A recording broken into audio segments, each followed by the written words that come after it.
Hello friends, నమస్తే. ఎలా ఉన్నారని అందరూ? Welcome back to tolas kitchen. ఈరోజు మన వీడియోలో గోధుమ పిండితో మంచి ఫ్లేవర్తో పిల్లలకు ఎంతో నచ్చి ఒక స్నాక్ ఐటెంని చూపించబోతున్నానండి.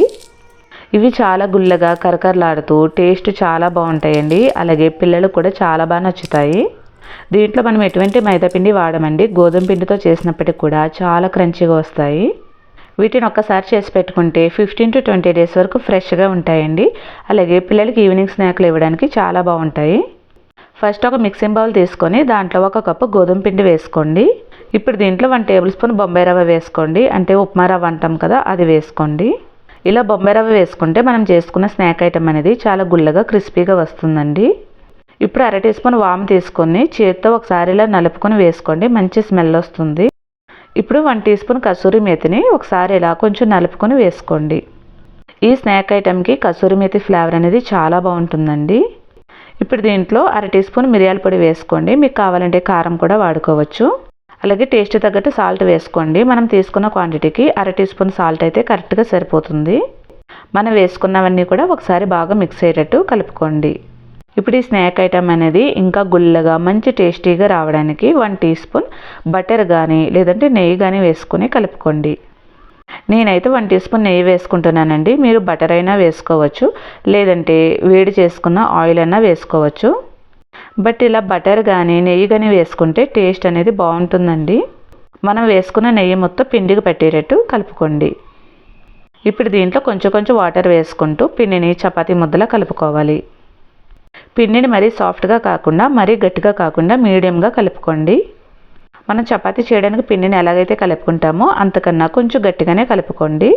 ఇప్పుడు దీనిపై మూత పెట్టుకొని 10 మినిట్స్ పాటు పక్కన పెట్టుకోండి.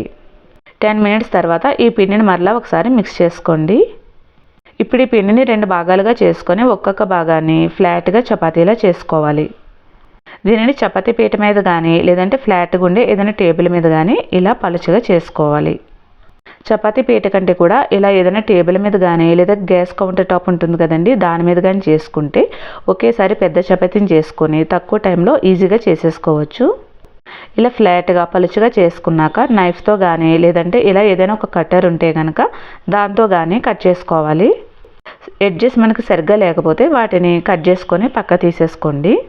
ఈ కట్టర్తో కట్ చేసుకుంటే పీసెస్ అనేవి కొంచెం జిగ్జాగ్ షేప్లో వస్తాయండి. చూడడానికి కూడా బాగుంటాయి.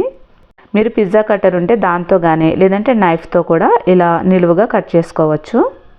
మనం దీంట్లో కసూరి మీద వేసాం కదండి, దాని ప్లేస్లో మీకు కావాలంటే పుదీనా వేసుకోవచ్చు, కొత్తిమీర వేసుకోవచ్చు, లేదంటే చిన్నగా కట్ చేసుకున్న కరివేపాకు కూడా వేసుకోవచ్చు అండి. ఇప్పుడు ఇలా నిలువుగా కట్ చేసేసుకున్నాక మీకు కావలసిన సైజులో అడ్డంగా క్రాస్గా కట్ చేసుకోండి. మీకు ఎంత పొడవ కావాలంటే అంత పొడవగా కట్ చేసుకోవచ్చు అండి. లేదంటే చిన్న చిన్న పీసెస్ లాగా స్క్వేర్ షేప్లో కూడా కట్ చేసుకోవచ్చు. ఇలా మొత్తం కట్ చేసేసుకున్నాక చాకుతో కానీ లేదంటే ఇలా అట్లకాడతో కానీ కింద నుంచి నెమ్మదిగా తీసుకుంటే ఈజీగా ఊడొచ్చేస్తాయండి. కింద పొడిపిండి కానీ ఆయిల్ కానీ ఏమి అప్లై చేయకపోయినా ఇలా ఈజీగా ఊడొచ్చేస్తాయండి. ఇవి తీసుకుని ప్లేట్లో వేసేటప్పుడు ఒకదానికోటి అంటుకున్నా కానీ ఆయిల్లో వేయగానే వేటికవి ఈజీగా సెపరేట్ అయిపోతాయండి. ఇవి మరీ ఎక్కువగా ఒకదానికొకటి అంటుకుపోతే కనుక కొంచెం ఇలా సెపరేట్ చేసుకోండి, సరిపోతుంది. చూసారు కదండి, చపాతీని ఇలా పలుచగా చేసుకొని ఒక్కొక్క పీసు 3 ఇంచెస్ పొడవు ఉండేటట్టు కట్ చేసుకోండి. ఇప్పుడు ఇదే ప్రాసెస్లో మిగతా పిండి ఉన్నది కదండి, దాన్ని కూడా చపాతీలా చేసుకొని ఇలా చిన్న చిన్న పీసెస్గా కట్ చేసుకొని పక్కన పెట్టుకోండి.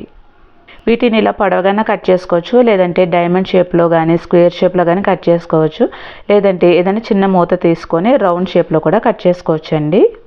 ఇప్పుడు కడాయిలో ఆయిల్ వేసుకొని ఆయిల్ బాగా వేడెక్కిందో లేదో ఒకసారి చెక్ చేసుకోండి.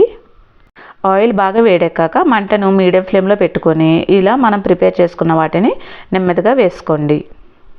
వీటిని ఆయిల్లో వేసిన వెంటనే గరిటతో కలపకుండా 1 మినిట్ పాటు వదిలేయండి. ఆయిల్లో వేసాక కొంచెం ఫ్రై అవగానే ఇవి వేటికవి ఈజీగా విడిపోతాయి. ఇప్పుడు వీటిని గరిటెతో అటు ఇటు కదుపుతూ ఈవెన్గా ఫ్రై చేసుకోండి. మంటను హై ఫ్లేమ్ మీద పెట్టుకుని ఫ్రై చేసుకుంటే త్వరగా కలర్ వచ్చేస్తుంది. లోపలైతే సరిగ్గా వేగవండి. ఆయిల్ నుంచి తీసాక ఇవి క్రిస్పీగా కాకుండా కొంచెం మెత్తగా ఉంటాయి. అందుకే మంటను మీడియం ఫ్లేమ్ మీద పెట్టుకొని ఇలా గోల్డెన్ కలర్ వచ్చే వరకు ఫ్రై చేసుకోండి. ఇవి ఇలా బాగా ఫ్రై అయ్యాక తీసి పక్కన పెట్టుకోండి.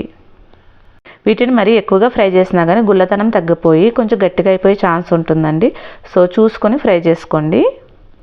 ఇప్పుడు ఇదే ప్రాసెస్లో మిగిలినవి కూడా వేసుకొని గోల్డెన్ కలర్ వచ్చే వరకు ఫ్రై చేసి తీసుకోండి.